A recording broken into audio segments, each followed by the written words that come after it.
Okay, so I told y'all that I am stuck on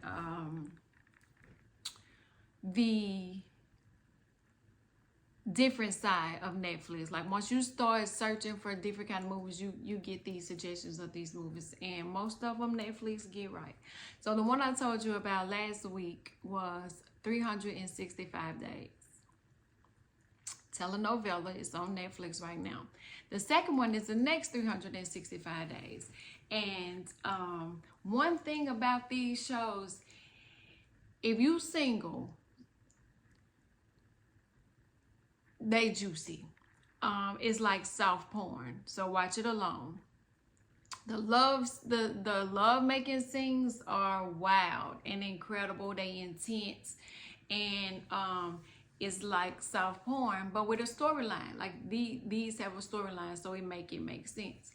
Well, so the next 365 days, they start off hot and juicy, and then they get married, and then they go to the wedding night, and baby it gets so hot and juicy, she tying them up and they doing all kind of stuff, and you just like, oh my god, I can't wait till my wedding night. And Massimo is Sicilian, and he's the head of his mafia family because his father died in the first movie, and so he's a businessman and he's all about his business. But since she got kidnapped and almost killed on the first movie, he is overprotective of her. So she has a driver, she has a bodyguard. She can't really go and do and be who she used to be before this. And so she's like a bird in a cage. And she is unhappy. And whenever you have a situation like that, somebody is going to always slip in, and it's going to look like the grass is greener. So as she's at home, she complains about having to do nothing. She got somebody to cook for her. She got somebody to clean for her. She got somebody to shop for her. She don't have to lift a finger, which some of us would love that type of life. She don't have kids either. And she's unhappy. So there is a gardener named Nacho. Baby. Massimo, her husband, is fine. He's a fine Sicilian man himself. That's a fine man. The one thing about it, they got some fine men in these movies. Do you hear me? So Nacho is the gardener. He comes along and he's flirty and he's sexy, and everything he says is so smooth, because they got that accent. Everything sound like, I want you, I want you, I want you, I want you. And that's what he's saying, but not in so many words. And she flirts back a little bit. This is their first time meeting. She flirts back a little bit. And so now we know what the conflict is going to be. Because now she got two rich, successful, sexy, hot, good-looking, sexy, hot men to choose from, in a sense. So she is starting to want more independence, and she wants more time with him, because when they're together, he's working, or they're at an event where it's a family thing situation. So it's rarely ever them two, and when it is just them two, they having some hot, steamy, lustful time together. But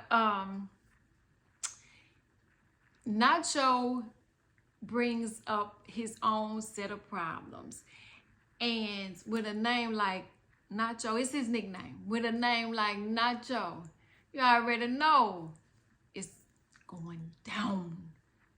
So Laura catches Massimo with his ex-wife, who he left the day that he finally saw Laura, who was the girl that he saw right after he was shot. So he got shot. He saw Laura's face. It took him years to find it. He found her, convinced her to marry him. They get married. And his ex-wife, of course, is a problem. She's jealous, heartbroken, a woman scorned. So Laura catches Massimo with his ex. The first person she runs to is Nacho. Baby, if you're going to get cheated on, and you're going to be hurt and depressed, That's a hell of a shoulder, a chest, a man to cry on, okay? Then I don't recommend that, but it happens. And Massimo takes her to, Nacho takes her to his house. It's just her and him in this big, gorgeous house. And he doesn't try anything. He's the perfect gentleman, just nice. He hadn't tried anything. He's just actually being there for her. And so she calls her parents and she's telling them, I'm fine, I just need to get away. She throws the phone away. So she's hiding out at Massimo's house, and I think they went back to Sicily. And so she hiding out of his house. Now, baby, let me tell you something. You done been hurt and crushed because you saw your husband in the act with another woman.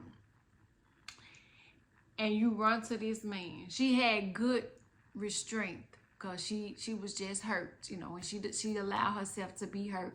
She missed him, she loved him, but she was also hurt, which is understandable. So, she doesn't know a lot about Nacho. All she knows is it's another fine man through in here. She starts to be confused. And of course, spending time at the house, she starts to meet his sister. She starts to see his day-to-day life. She starts to develop a smidget of feelings for him. Nothing sexual yet, but she starts to develop some feelings. Then she started having these wild, lustful dreams about Nacho. And he's still the perfect gentleman. He hasn't tried anything. And then finally he tells her, Massimo's family and my family are rivalries. We don't get along. So basically he knew what he was doing by bringing her there away from, like, he had ulterior motives like most men do. But he was still fine. Did I mention that? And so when they finally decide to talk more about, because she was like, you ain't got this house and got all this money, got all this stuff from just being a gardener, be real with me. So he started telling her the truth. And then finally they gonna meet up with Massimo. They gonna have like one of these mob family meetings, and Massimo, her husband, is gonna be there.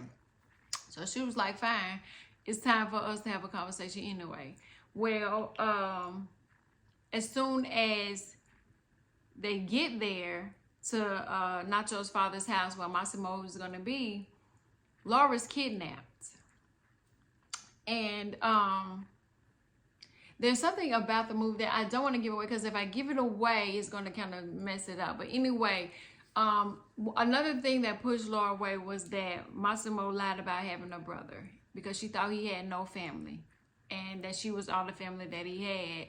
And so now she's starting to realize that their marriage, not only was the marriage it started off wrong because he kidnapped her to make her fall in love with her. So that was a red flag. And so how much more worse can it get? If he can kidnap you to make you fall in love, it can't get much better than that. But it did. They were cute together, in love, and she finally fell in love with him. But how many more secrets is he hiding? And he's hiding a lot. And so she's kidnapped, and Massimo and Nacho have to work together in order to save Laura's life. And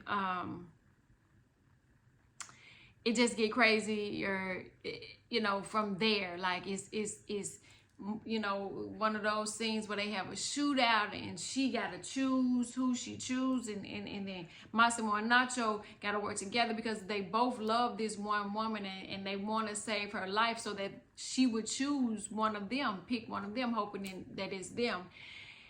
And it ends with Laura getting shot, and Nacho being the hero. Nacho ended up being the hero. And so now her life is going to be confused. But you know what that means? That means I'm going to stop here because I got to tell you about movie number 3. And then I just Googled it, and I'm like, well, when is 4 coming out? Because I want to remind you that these movies are based off of a book. I love movies based off a book. I haven't read it, which I probably should read it so I can see and compare the two. But if you have not seen 365 Days on Netflix, watch them. And then watch the second one. And then come back because I'm going to do number 3. The last one that was on there. And it just came out last November. So hopefully this November we'll get a 4. But watch 365 Days on Netflix. And come back and let's talk about it. Because I know once you see those, go ahead and watch it.